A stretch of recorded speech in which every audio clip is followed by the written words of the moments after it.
నేడు తెలంగాణ భవన్ కు కేసీఆర్ పార్టీ విస్తృత స్థాయి సమావేశానికి హాజరు. భవిష్యత్ కార్యాచరణపై సమగ్రమైనటువంటి చర్చ.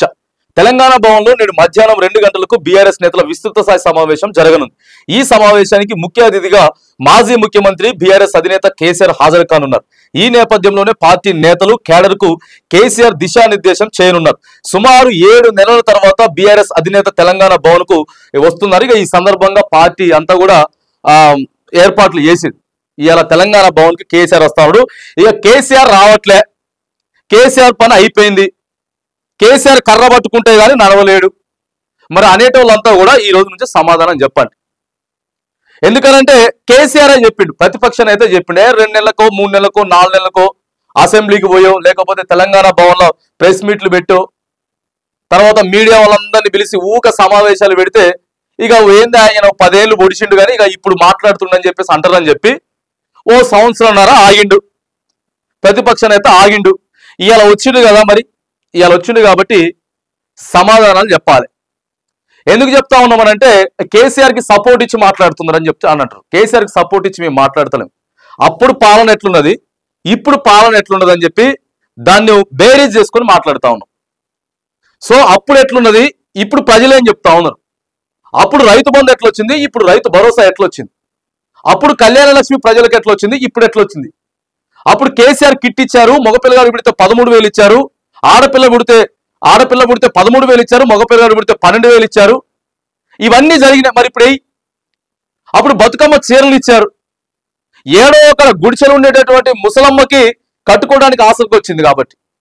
సో ఇవాళ మరి ఇవన్నీ ఎందుకు లేవని అడుగుతా ఉన్నాం. మరి అందుకే కేసీఆర్ వస్తా ఉన్నాడు, అవన్నీ సమాధానాలు అడుగుతాడు. ప్రతిపక్ష నేతగా ఈ రోజు నుంచి వెళ్ళి అడుగుతాడు. భారీ బహిరంగ సభ కూడా ఒకటి పెట్టబోతా ఉన్నారు. దాదాపుగా 3 నుంచి 4 లక్షల మందితోటి గజ్వేల్ నియోజకవర్గంలో ఈ నెల చివరికల్లా రైతులతోటి సమావేశాలు నిర్వహించబోతా ఉన్నారు. ఇన్ని రోజులు కేసీఆర్ రాకపోతేనే మరి ఆగవాగం అయిపోయింది కదా, ఉన్నదా పర్ఫెక్ట్గా ఉన్నదా?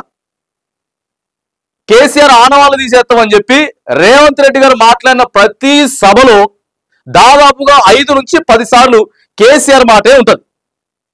కేసీఆర్ని ఇలా మీరే హైలైట్ చేసారు తప్ప ఎవ్వరు హైలైట్ చేయలే. ఇవాళ ఏమైపోయింది, ఇలా వస్తా ఉన్నాడు తెలంగాణ భవన్ కి కేసీఆర్ అంటే అదొక పెద్ద సెన్సేషన్ న్యూస్ అయిపోయింది. ఆయన ఏం చేసినా సెన్సేషన్ అవుతా ఉన్నది. మరి మీరు ఫెయిల్ అవుతా ఉన్నారు, ఇవాళ నుంచి ఖచ్చితంగా మరి కేసీఆర్ రావాలా మరి కేసీఆర్ వచ్చిండు. మరి ఏటి నుంచైనా సరే మరి కేసీఆర్ వచ్చిండు కాబట్టి మీరు ప్రజలకు మంచి చేసేటట్టు ప్రయత్నం చేస్తారా?